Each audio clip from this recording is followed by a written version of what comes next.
If you're curious to check about changes that have been made to your website, in just a few steps, I'm going to show you how to check your site history and really track every update. So we're going to have to go here to site.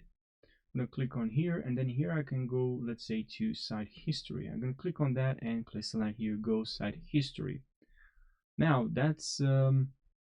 now it's going to load and it's going to direct me to the site history. Now I can check all revisions, published, saved, or just started. But I can scroll down all the way down and I can see the date when I started this, and I can click on check or click to view this saved version of your site. And now it's going to show me that, and then I can click on the restore and go to edit site. Now, but what if you are here on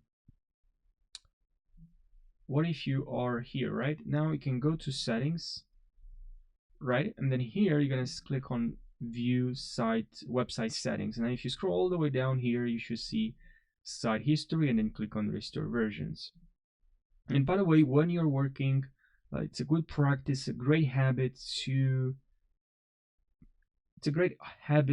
build if you are while you're working to click on here and save.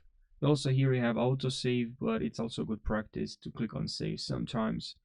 And also there is also this shortcut. You can click on this shortcut, Command Option A. It's gonna open the site history. You can also click on here, view site history, and you can go to view to your site history. But it's also good practice to know if you're working a lot on Wix, which you probably are, to learn the shortcut.